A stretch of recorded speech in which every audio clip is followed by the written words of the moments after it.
All right, I think we've got a good number of people, so we'll just get going. All right. Hello, everybody. My name is Matt DeVerna. I'm a PhD student here at Indiana University, and I'm happy to welcome you all to the Observatory on Social Media's Awesome Speakers event today. Before we get started, as we usually do, I will give a sort of quick introduction to the Observatory for those of you who haven't really crossed paths with us before, and then I'll introduce our awesome speaker for the day. And we'll get started with the good stuff.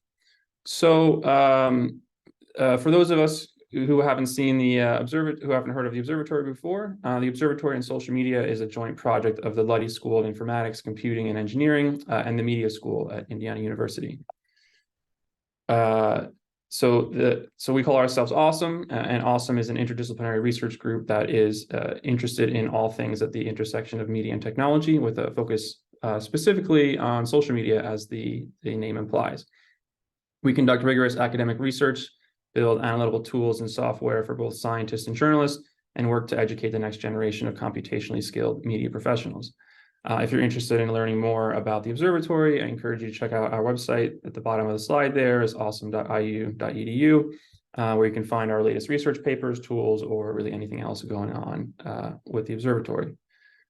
As part of our sort of interdisciplinary mission, we've set up the Awesome Speakers virtual event. So the event consists of a series of talks from some of the brightest researchers and scholars who are working to rigorously understand how social media, the internet, and technology impact the world. And I imagine if you are interested in today's talk, you're probably interested in some of the other speakers that we have lined up in the future. You can check them out on the website that's linked there at the bottom. And we've actually added a few new speakers in the last week or so. So even if you've checked it out in the past, you might want to see who we have added for the spring semester. And with that, it is really my pleasure to introduce Dr. Brendan Nyhan today. He is the James O. Friedman Presidential Professor of Government at Dartmouth College. His research focuses broadly on misperceptions about politics and healthcare, and has been published in journals like the American Journal of Political Science, Journal of Politics, Nature Human Behavior, and PNAS, just to name a few. He is a co-founder of Brightline Watch, which is a nonpartisan group monitoring the state of American democracy, a contributor to Upshot at the New York Times, and a co-author of the New York Times bestseller, All the President's Spin. Today, he's going to be talking about some work seeking to understand viewers of alternative and extremist content on YouTube. And as usual, I'll sort of give a quick overview of the structure. Brendan's going to talk for about 40 to 45 minutes. And then typically sort of like deeper questions we'll ask at the end. However, Brendan's mentioned that if you have some quick clarifying questions, you can raise your hand in the Zoom with the Zoom feature, and then we can sort of address those as we go. But generally, you can leave questions in the chat, and we'll sort of tick them off later if you prefer to do that. Or again, at the end, we can sort of open up for discussion. And with that, it's my pleasure again to introduce Dr. Nyhan, and I hope that you guys can sort of put your Zoom digital hands together. And Brendan, I will pass things off to you. Fantastic. Thanks so much for being here, everybody. It's great to be here. Thank you, Matt. Thank you, everyone at OSoMe. So I'm excited to share this research that my co-authors and I worked on for many years during COVID. And as a result, we actually haven't presented it very often. So even though it was just published, this is I think the first audience that we're going to be able to present the research to directly. So we're very excited about that. This is an area that I think all of us hope to work in more. So I'm very eager for your feedback, even though the study is published. And you can look up the paper yourself. And I think Matt's going to share the link to that if you're interested. So I'm going to go ahead and share my screen here. All right. So as you can see, this work is joint with Annie Chen at CUNY, Jason Reifler at Exeter, Ron Robertson at Stanford, and Krista Wilson at Northeastern. And we have a long list of funders that we're very grateful to for making this kind of research possible. It is certainly not cheap. As you can see, so I don't believe in murder mysteries. So this is a study that you can get the finding right from the title. The finding of the study that I'll be describing to you is that subscriptions and external links are helping to drive resentful users to alternative and extremist YouTube channels, as you can see.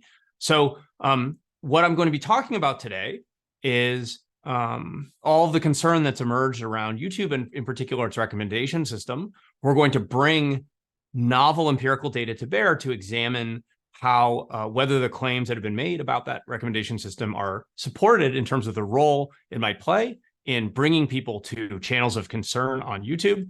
And we're going to argue that at least in the 2020 period when our data were collected, we don't observe evidence consistent with the rabbit hole narrative that's been widely disseminated in recent years.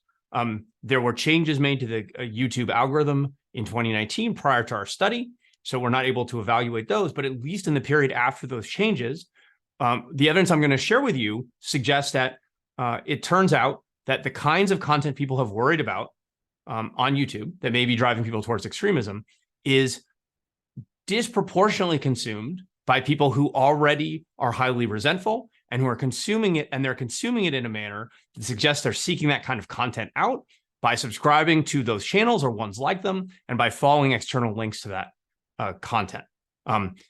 By contrast, we observe very little evidence of people who aren't watching this kind of content being recommended it by the YouTube recommendation system. Again, in the 2020 period after these changes to the algorithm. So we think this is a really important finding for thinking about how social media works, the ways in which it may contribute to polarization and extremism, and how platforms are run more generally. So, a big important question, we think, with lots of implications, not just for the study of social media, but for how our politics works. So very eager for your thoughts and feedback.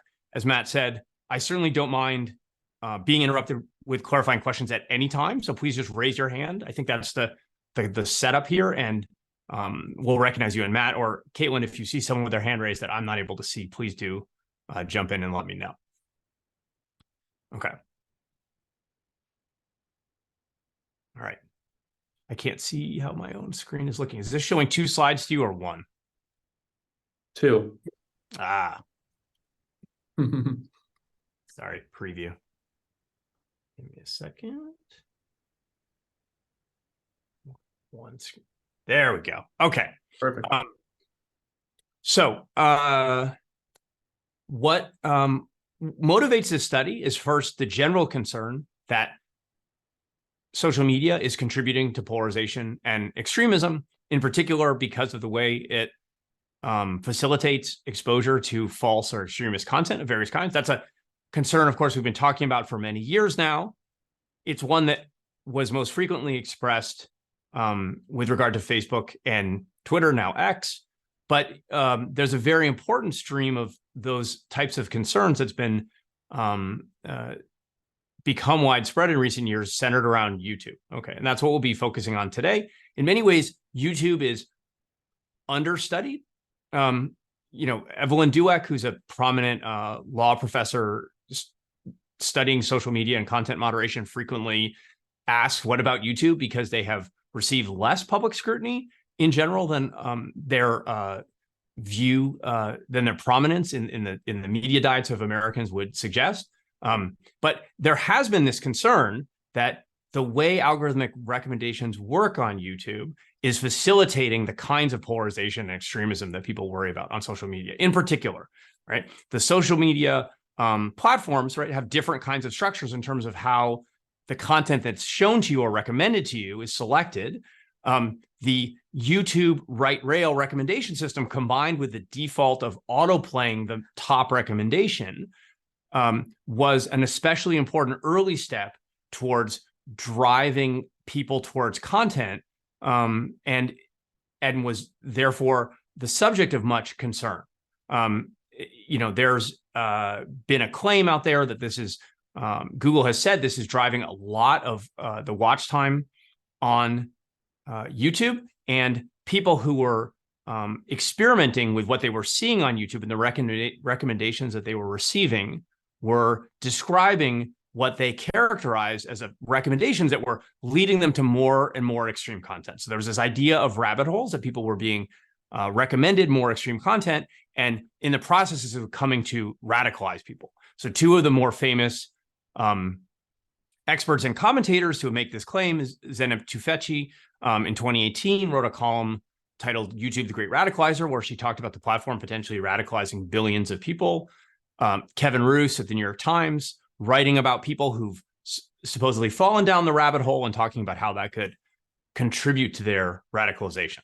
So there was this concern out there that the recommendation system was driving people to these more extreme forms of content that might be harmful. Those might be, the kind of the output that the algorithm at the time was trying to maximize because, for instance, they generated greater watch time. So as a result of these kinds of concerns being expressed, YouTube changes its algorithm in 2019 and says, announces that as a result of these changes they've made, they're seeing the 70% drop in watch time for what they call borderline content and harmful misinformation that's coming from non-subscribed recommendations. So that is the context in which our study takes place. In the aftermath of that changes, that the blog post announcing those changes is published at the end of 2019, and our study is conducted in the July to December 2020 period. So again, we're not able to evaluate how YouTube worked prior to those changes. What we are able to tell you about is how it worked after them. Okay, and that's something I'll return to at the end, but that's an important bit of context here. We're not able to directly evaluate what people were seeing on YouTube or being recommended in the period that Roose and Tufekci were writing. We're observing after the changes that Google made in responses to criticism like that. Okay, I want to flag one other thing that's going to be very important as we move forward, and that's the phrase non-subscribed recommendations, because as the title of the talk suggests, subscriptions turn out to be a critical part of thinking about how people come to be exposed to these kinds of problematic content in the post-2019 period we evaluate. Okay, so as we've talked about, the YouTube recommendation system was kind of uniquely powerful among social media platforms at the time in driving exposure of unfollowed content. In particular, Google was saying it was responsible for about 70% of watch time on the platform. And again, there was this concern it was leading to people down into so-called rabbit holes. But as studies have been conducted about exposure to these kinds of potentially harmful content on different platforms, we've seen a pattern that looks a little bit different than what that story might suggest. What we've seen again and again in different platforms and with different types of potentially harmful content is the exposure to that kind of content is rare and concentrated among small minorities of people who have strong preferences for that type of content. Either it's congenial to their political viewpoints or they have a track record of seeking that kind of content out. They seem to prefer that kind of content and be actively seeking it. So that's a different kind of story about how people come to be exposed to potentially harmful content. One, emphasizing the role of algorithmic recommendations in driving people to that content unwittingly, and the other emphasizing small minorities with extreme preferences seeking out that kind of content. Okay, and those are the two kind of stylized views that we're going to be adjudicating in this paper. When it comes to YouTube specifically, there's much less research of this type because it is very hard to study. I'm not going to give you all of the technical details of how this was accomplished, but it took an interdisciplinary partnership with my co-authors in order to execute the study, and it was not cheap at all. And that's a real limitation we're going to have to overcome going forward because, as you can see there in the last bullet, prior studies have not had what we have in this study, which is the combination of survey data and real human behavior data. That combination hasn't existed in this literature before. We've had studies that look at what URLs people visit, and we've also had studies where people are sending bots out onto YouTube and seeing what gets recommended to them. But the combination of real human behavior, actual consumption of videos on YouTube in people's everyday life, combined with survey measures that let us say things about who these people are and what their preferences and attitudes are, right? That combination hasn't existed before. So that's where we think we're really innovating in the literature. So our data collection is via a browser extension that participants voluntarily installed with informed consent in either Chrome or Firefox. I'll talk more about who took part in our study and so forth in a moment. But again, this is the unique part of this study these features that are highlighted there are the unique parts of the study that haven't been available in prior research, right?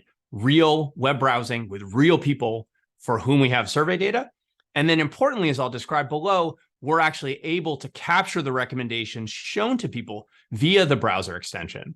And we're able to capture their subscription status when they view a video. We're able to see if there's a box asking if they want to subscribe or not, indicating that they're already subscribed. So that turns out to be critical for understanding what kinds of videos they're seeing in a way that we didn't anticipate prior to this study. But we think it's a really important feature of how YouTube works that hasn't been previously appreciated. So the data in the study, it starts with a very large online survey that we conducted. This consists of 2,000 people from a nationally representative sample assembled by the survey company YouGov, and then 2 oversamples. We were concerned that if we didn't find very much exposure to this kind of content, people might say we weren't looking in the right places, or we didn't have the right kinds of people in the survey. So we wanted to make every effort to recruit the kinds of folks who might be consuming the kinds of content that motivated the study. And so we have 2 oversamples of 1,000 people each. The first is a group of people who previously expressed high levels of gender and or racial resentment in a survey conducted in 2018, also on the YouGov platform. Okay, so these are people who are known to have high levels of resentment, and gender and racial resentment have been 2 features of the kinds of content that's often created by the channels that we'll be evaluating, which I'll describe more in a moment. The second group are people who self-report high levels of YouTube use. So simply people who watch a lot of YouTube. So we have these 3 groups, right? And we conduct a survey with all 4,000 of them. In the context of that survey, we then offer them a series of incentives to install this browser extension and to keep it installed. This is a voluntary process. People can opt out at any time or disable it at any time. It's only available to people who use Chrome and Firefox for technical reasons. And of course, some people choose not to participate. You can see we were able to recruit almost 1,200 people out of those 4,000. Okay, this is of course not a random sample, but we're going to apply survey weights provided by YouGov to make the resulting sample as representative as possible. And there's a table in our supplementary materials that I'm happy to show, or you're welcome to consult, showing the gender, racial breakdowns, political education, et cetera, of both the unweighted sample and the weighted sample for both the survey data and then most importantly, the extension data where we actually are able to observe the web browsing directly.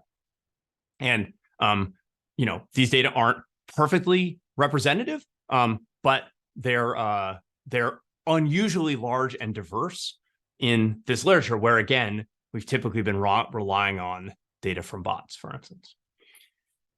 Okay. So the study is conducted from July to December of 2020. You can see the exact time people started varies somewhat. And of course, people can drop out of the study at any time if they so choose. The median amount of time people spent in the survey, with the extension installed, so we're collecting browsing data, 133 days. We get quite a lot of data here. Now, when you think about how to examine what people do on YouTube, it's critical to consider the scale of the platform. It was not feasible for us to analyze the content of every video seen by every participant. If you think about how long YouTube videos are and the fact that even transcripts don't exist for most of them, it quickly becomes very difficult to accurately measure video level content characteristics that we might be interested in. So what we did instead in this study is examine the channels that people visited, focusing on whether our respondents were visiting channels that have previously been identified as potentially harmful. And we group those into two categories.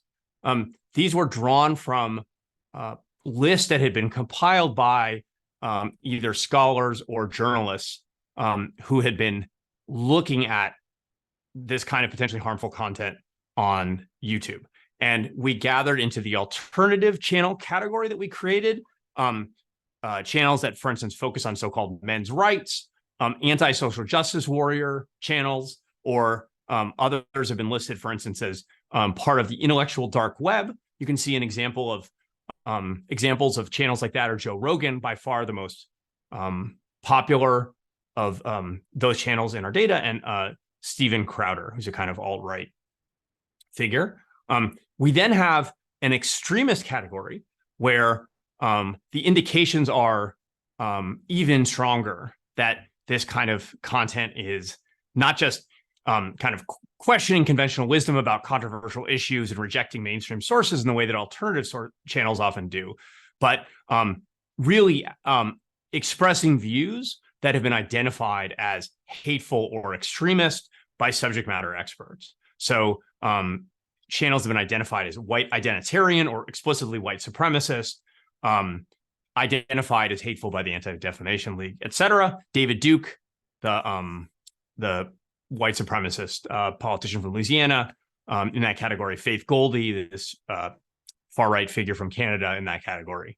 And there are others as well. Okay, so we're going to have this one bucket of alternative channels that we're going to look at exposure to videos from those channels. We're going to have another bucket of extremist channels. We're going to look at exposure to videos from those channels. As a point of contrast, we're also going to look at exposure to mainstream media channel videos. So you'll see that in the results I'm going to share with you.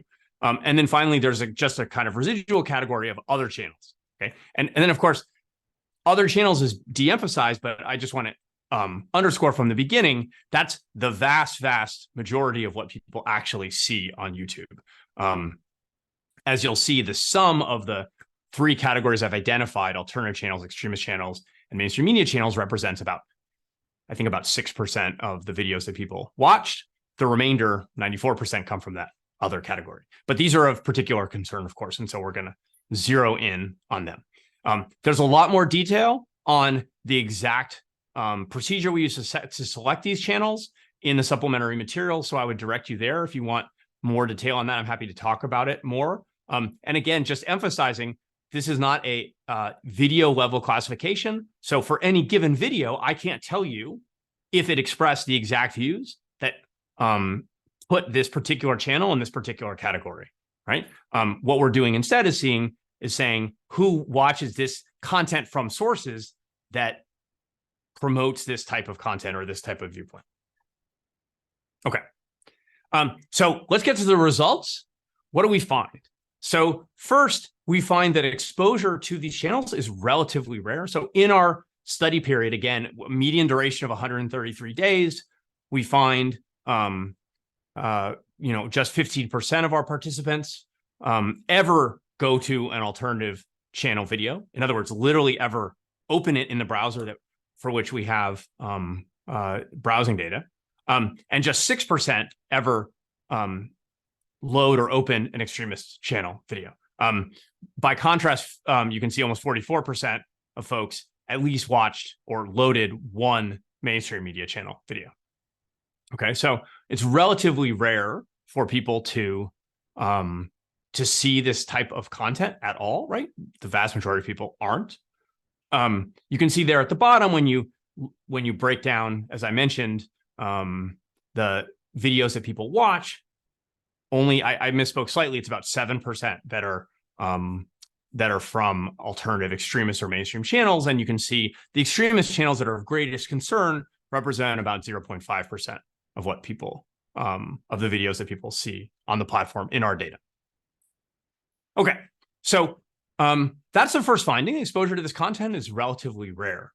But what really jumped out to us when we disaggregated the data was how much of the viewing of these alternative and extremist channel videos came from people who subscribed to the channel in question, or another one in the same category. So, and again, we'll get more precise about the rabbit hole idea in a moment, but the general, if we were assuming that most of what people were seeing in this category was content from sources they weren't familiar with, or they had just fallen down a rabbit hole into, we would expect people to not be subscribing to this type of channel or ones like it.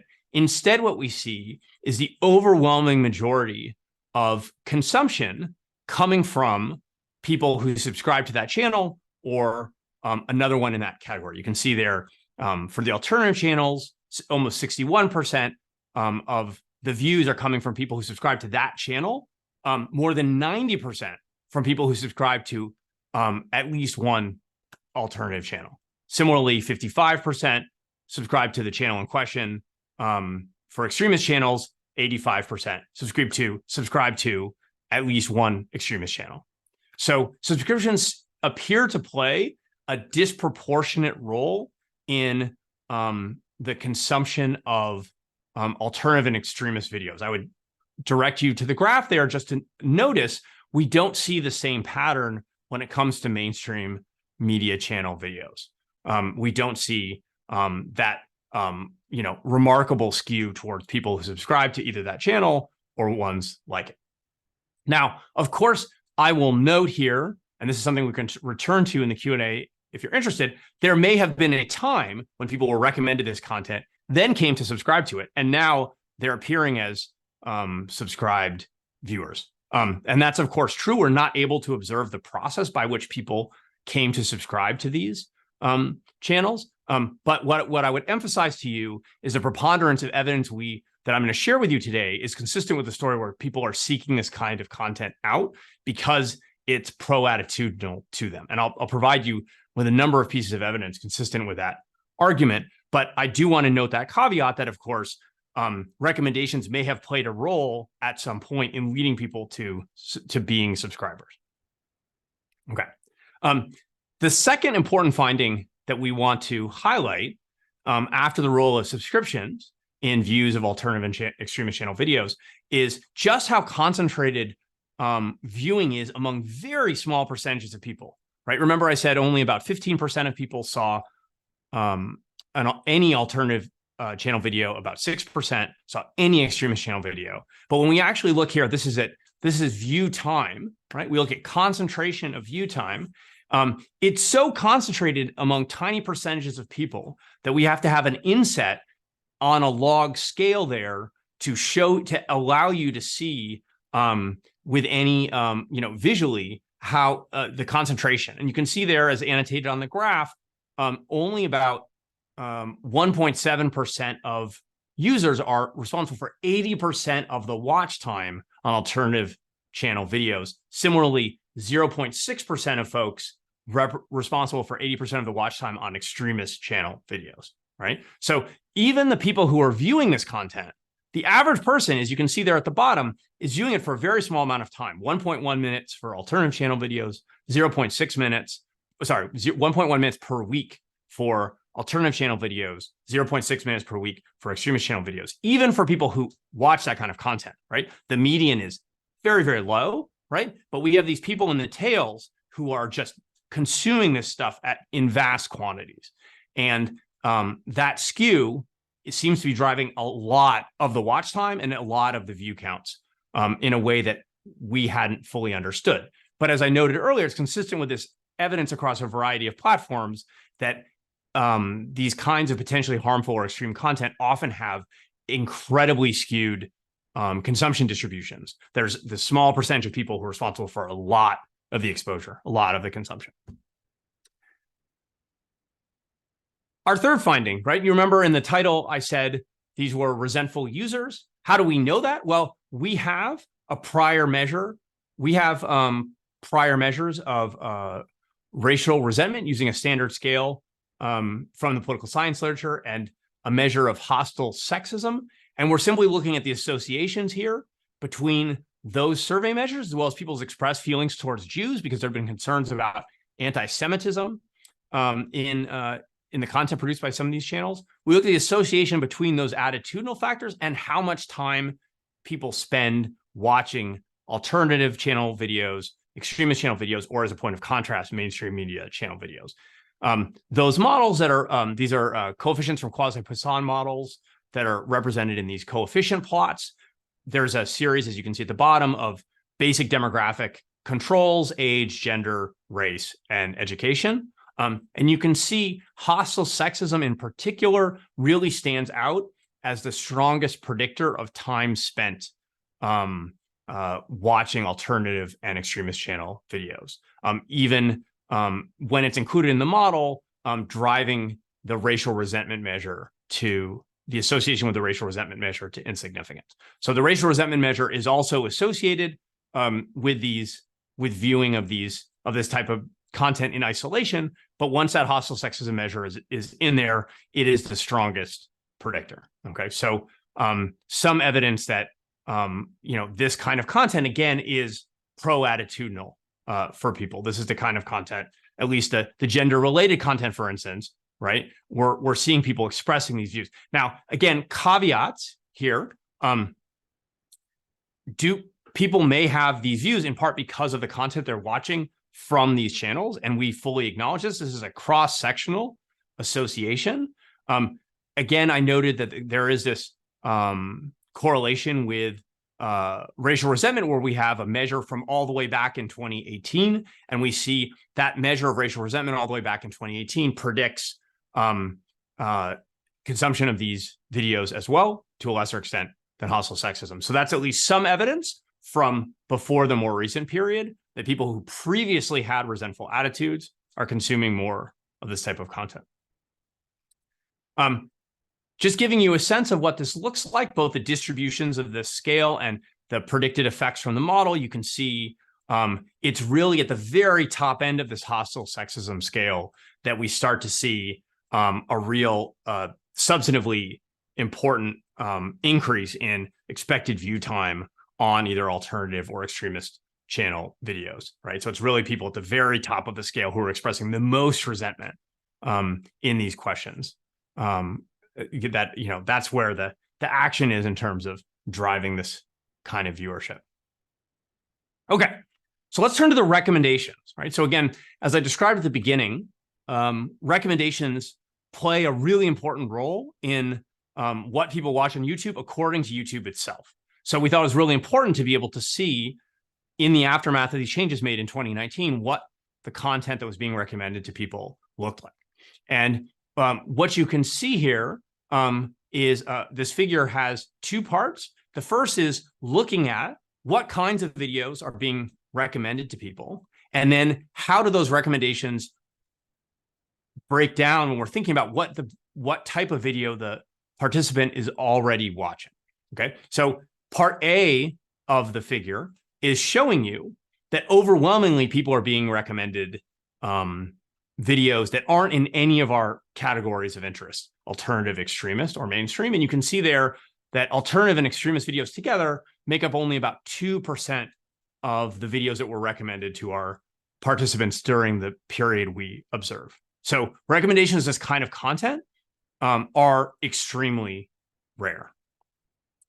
What you can see then when you proceed to panel B is that we almost never see those recommendations to those kinds of content when people aren't already watching videos of that type or related type. So take the example on the left there. That's disaggregating alternative channel video recommendations. So you're watching an alternative channel video. What kinds of videos are recommended to you? You can see you're about a little less than half of what you're recommended is other alternative channel videos. Often that's going to be from the same channel you're already watching. Similarly, for extremist channel videos, you can see about a little more than half of the videos you're being recommended when you're watching an extremist channel video are other extremist channel videos or alternative channel videos.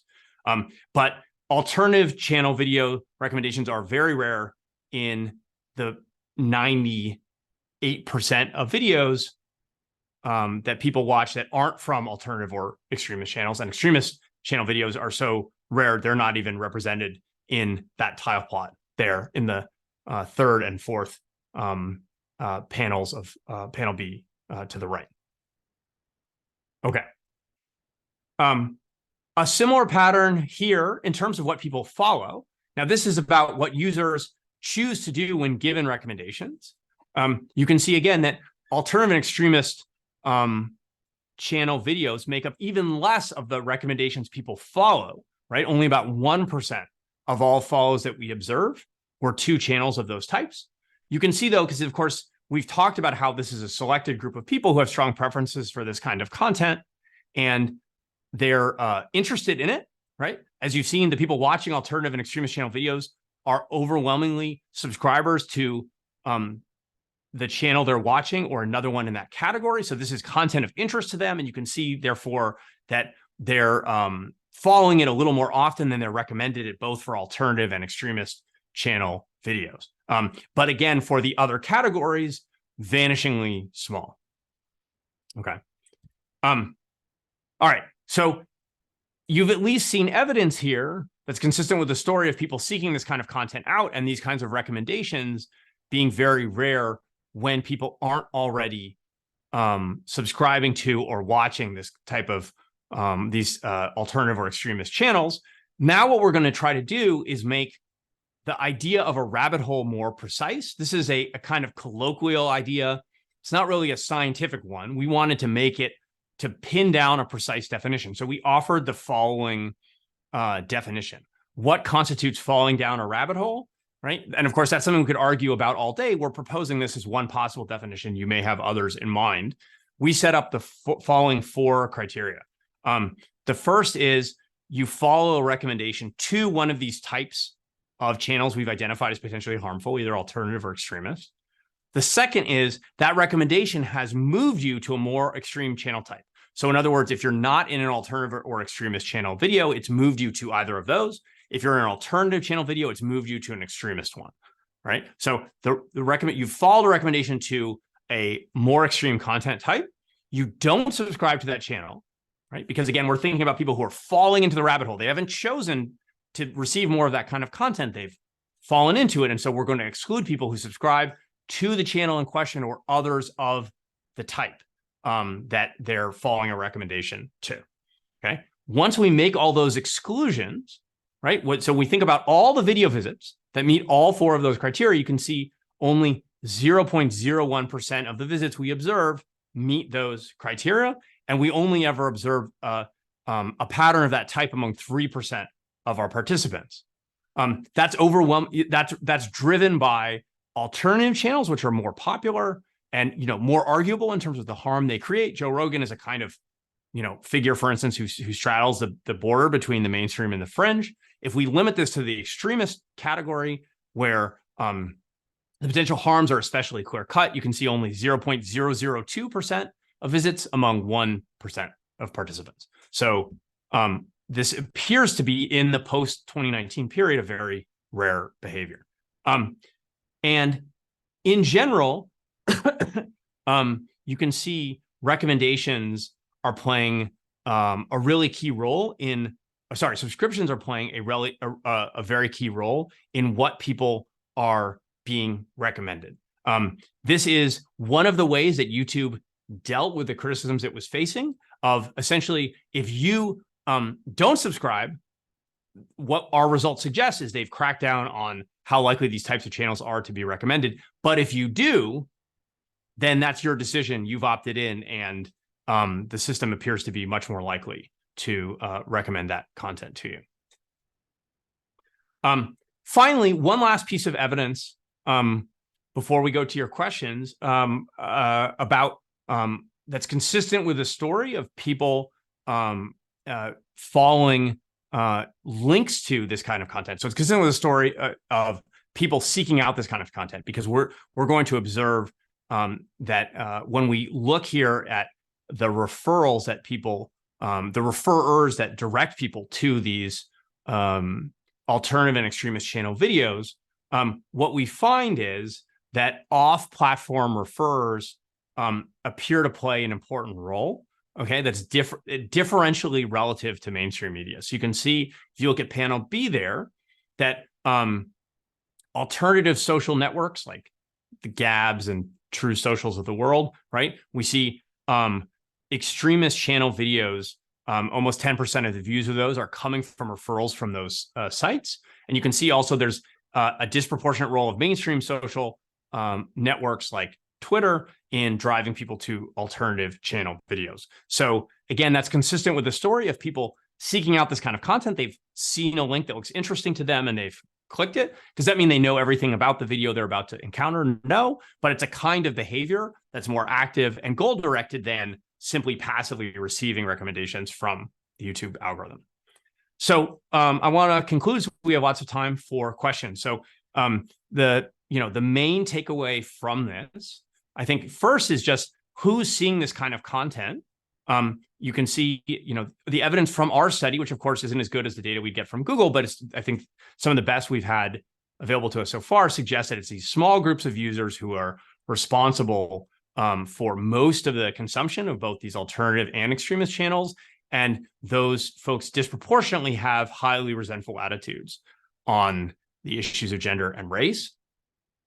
Second, we've identified the role of subscriptions in a really critical one in indicating people's preference for this kind of content. And also, apparently, although this isn't observable to us from the outside, but those subscriptions appear to play a key role in the way content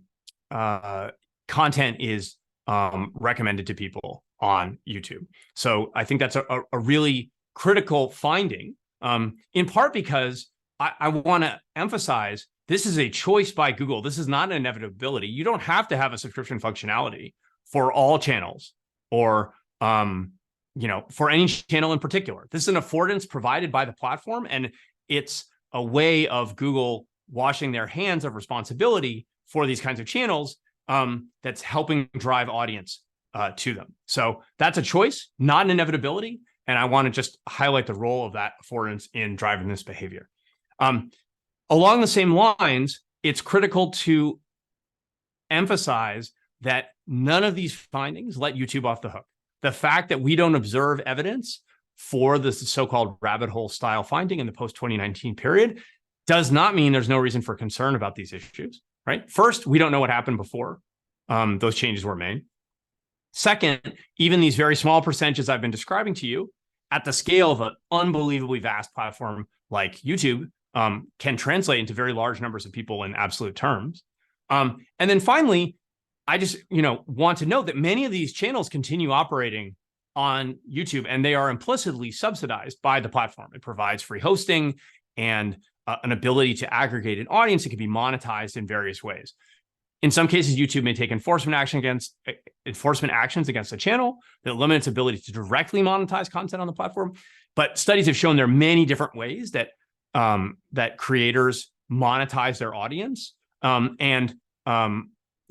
the ability of YouTube to act as a focal point to build those audiences that you can then monetize off platform, even if you're not able to on platform. That plays a really important role in aggregating these kinds of highly resentful audiences and attracting creators to try to serve that demand. So it's important to not let Google off the hook, even if a particular critique doesn't appear to be doesn't appear to be empirically supported in the way people might have expected. I just want to close by emphasizing some limitations that I think are really critical. This is not a fully nationally representative sample. We're only able to observe desktop and laptop browsing in Chrome and Firefox. We aren't able to observe the data before 2019. We aren't able to observe data outside the US. We aren't able to make specific conclusions about the specific videos people were seeing. And of course, we don't have causal leverage. We only have observational data. So those are all important limitations to address in future research. I think ones that we should be thinking about as we think about the future of what platform research looks like, not just for YouTube, but for all the other platforms that are of interest to folks. And with that, I will stop there. Look forward to your questions. Thank you so much, Brendan. So everybody, please. Zoom clapping is always wonderful. So we're opening up for questions now. Anybody who has a question, please raise your hand. I also have a few, but I will let everybody go first. Phil, go ahead. I think you should be able to unmute. Ooh. There. There you go.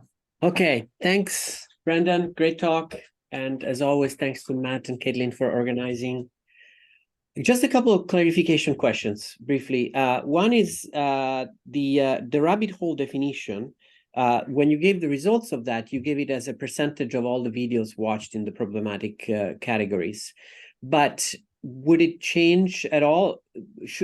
If we looked at it as a percentage of the people who were not subscribed to those channels, because some of those, as you've shown, I mean, most of the people who were accessing were people who were probably subscribing to them.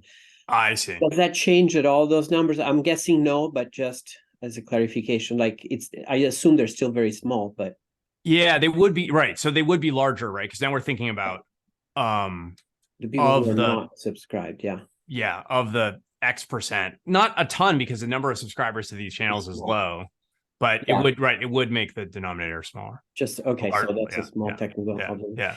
The other one is like you showed that a very strong predictor is sexism. So I was just wondering, like, how did you determine that? I assume in your questionnaire you had a bunch of questions that tried to get at these kind of resentment things from the participants.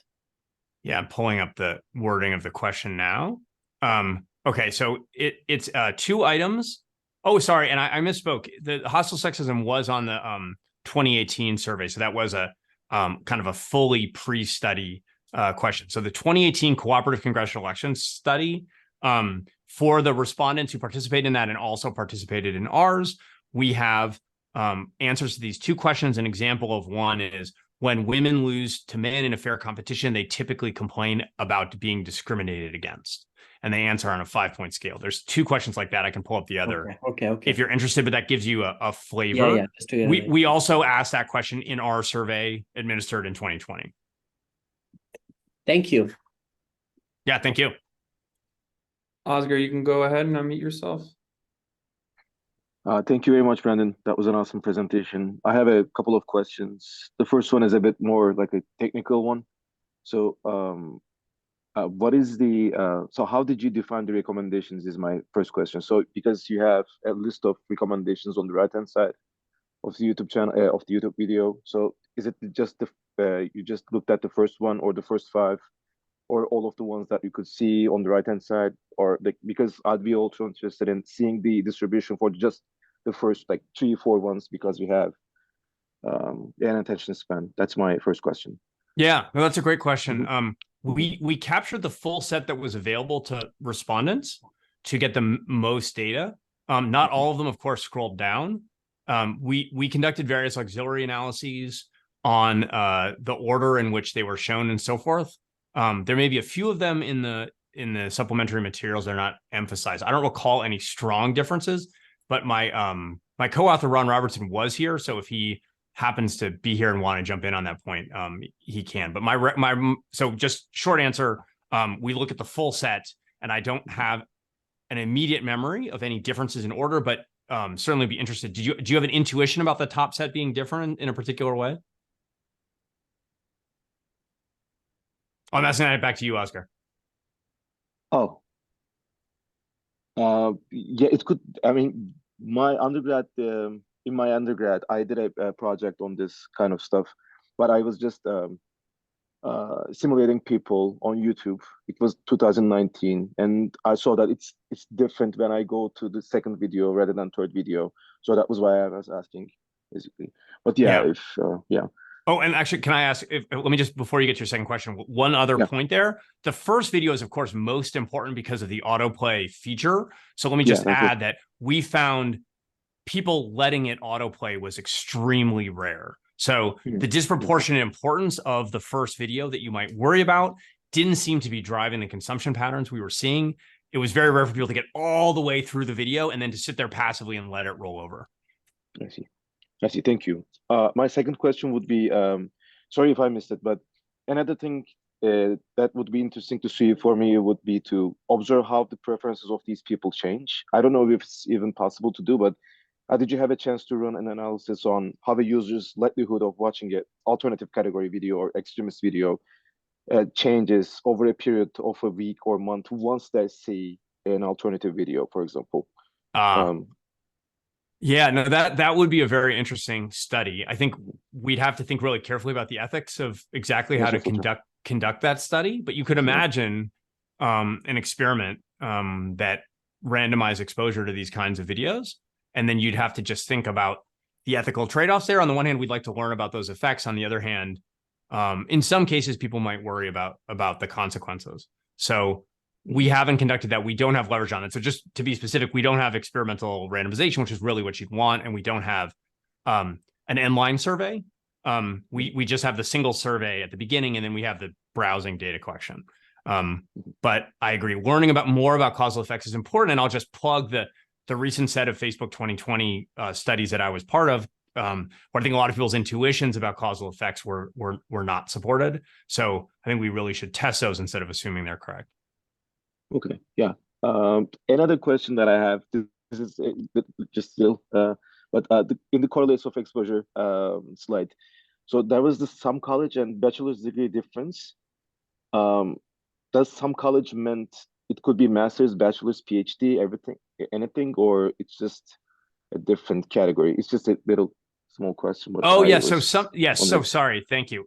So there were, what was listed on the slide was some college, bachelor's, and postgrad. So the omitted category is people who've never taken any college classes. And so the some college coefficient is representing the difference between people who've taken some college classes but haven't completed a bachelor's degree versus people who have a high school degree or less. Because some college had no significant correlation with watching these alternative and extremist videos, but bachelor's degree was. Yes, that's right. Across all three, both the main, I'm looking at it now. I'm happy to put it back up if people are interested, but across all three channel types. So it didn't seem to be specific to the alternative and extremist channels. It was the alternative channels, the extremist channels, and the mainstream media channels. All three of those were positively associated with having a bachelor's. And that might be people having greater interest in discussion about politics and current events across all of those, because we're observing it for mainstream media as well. The thing that stuck out to us about hostile sexism is, of course, we didn't see that same correspondence with mainstream media channel content consumption, right? So it really was a differentiating predictor for hostile sexism. All right. I see. Yeah, thank you very much. I took too much time. No, it's all good. All right, Rashith, you're up next. There you go. All right, can you hear me? Yep. I think that's fine. Yeah, thanks. This is a super cool talk. A quick, this probably requires some clarification about the 2018 survey and the 2020 survey which you conducted. But my question is mostly about, did you try to, or is your data set capable of capturing if these attitudes of people changed over time? So you mentioned a caveat in your correlates of exposure slide wherein the recommendations could have influenced their attitudes in that survey. But has that attitude worsened or bettered in the more recent survey? Is there some comment you can make on that? Because I'm just wondering, sure, they go down this rabbit hole and, they may go down this rabbit hole and do all these things, but is it actually making them worse as people? And those kind of questions, I would say. Yeah. Yeah, no, thank you. So the way our study was structured, unfortunately, doesn't allow us to make that kind of inference. You're right to think about it. So let me just reestablish the sequencing for folks. The 2018 survey is fielded in fall of 2018. Then the 2020, our survey is fielded in the summer of 2020. And then we start to observe the browsing behavior. So we don't observe anything between the two time points that would give us leverage on why their expressed attitudes might have changed. So really what you'd want is browsing data in the period between the 2018 survey and the 2020 survey. And then you might try to make some inferences potentially, if you could figure out a design that you believed about what caused those changes. But we only observe browsing after the 2020 survey. So unfortunately, what you really want is an inline survey, which we didn't have the money for, and some kind of experimental randomization, some kind of intervention that would allow us to make stronger causal conclusions. I will tell you that just in terms of the validity of these measures, there's a high correspondence between the prior measures and the as measured in 2018 and the ones we measured in 2020, right? Suggesting that these are persistent, they're not ephemeral, this, appears to be picking up something systematic that is relatively stable over time. So that gave us greater confidence in the measures. But again, it doesn't give us any leverage on the causes of the changes that we do observe. Thanks. All right. Nyhan, you're next. Hello, Brendan. Thanks for the great talk. I have been always curious about the question you have been asking, like as a social media scholar or just a user of YouTube. And like, this is really casual question. So I noticed that the YouTube Shorts has been a really a big thing in YouTube nowadays, and which is kind of mimicking what TikTok and Instagram Reels are doing. But what I found is that like, so those kind of YouTube Shorts can be used as an advertisement for those kind of extremist channels and those channels. So like, I just want to hear your opinion of like what the roles of those YouTube Shorts would play on the dynamics that you're describing, not based on any data or like just a hunch would be enough. I'm just curious. Yeah, that's a great question.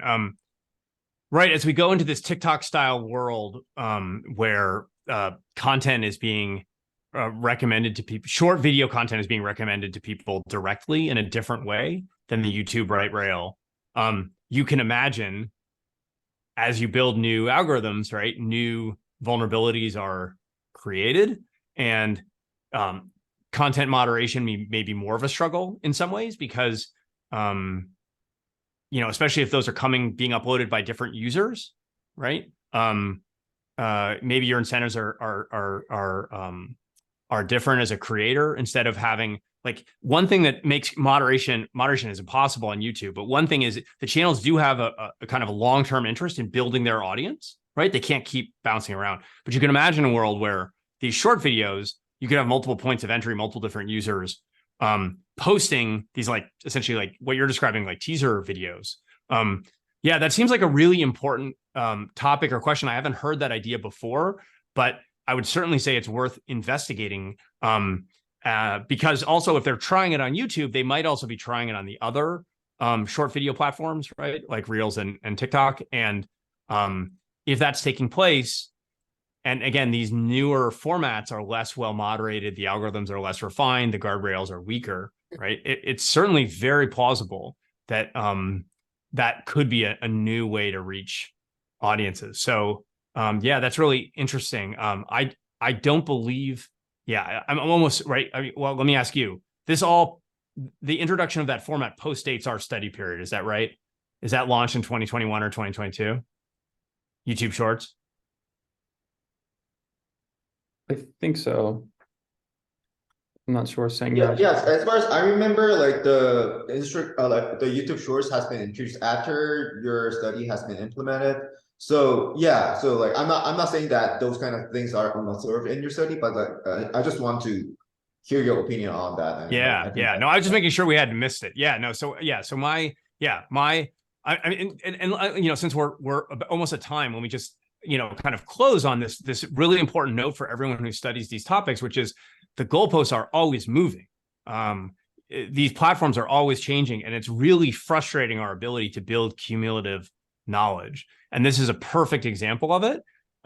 Just as we start to get a relatively developed literature going on exposure to content on YouTube and how it happens and the role of recommendations and so forth, like a new format is introduced, they change, how the recommendations work there. And, we're not back to square one exactly, but we're a lot more uncertain about our past findings than we might have been in a more stable environment. So I guess it's good for research in the sense there are always new questions, but it does re-emphasize the importance of figuring out ways to continue to do research to see if our prior findings hold, and to try to make our findings and our science as cumulative as possible. So and just our findings go out of date very quickly, and that's something we should really worry about. And it's going to be important to create mechanisms for systematic ongoing measurement. Let me just actually close with that, for instance, the Platform Accountability and Transparency Act and other sorts of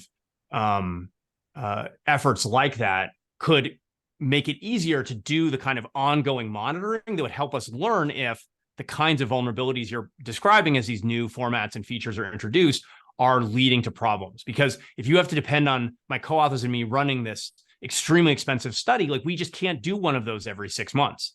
But that's how fast the platforms are changing, right? And so we need these transparency and accountability mechanisms in order to identify when our guard is down and potentially harmful content is reaching audiences that we were hoping to protect.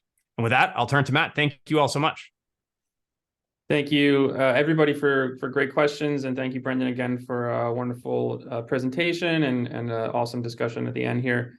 Yes, please go with the hands as always, and I will close as I usually do with a plug for the next talk. This one is not for a few weeks, but the next speaker that we have is Dr. Jerem Budak, who's going to be talking about dynamics of unfollowing misinformation spreaders on social media. And I'll thank you again all for coming, and we hope to see you next time. Bye, everyone.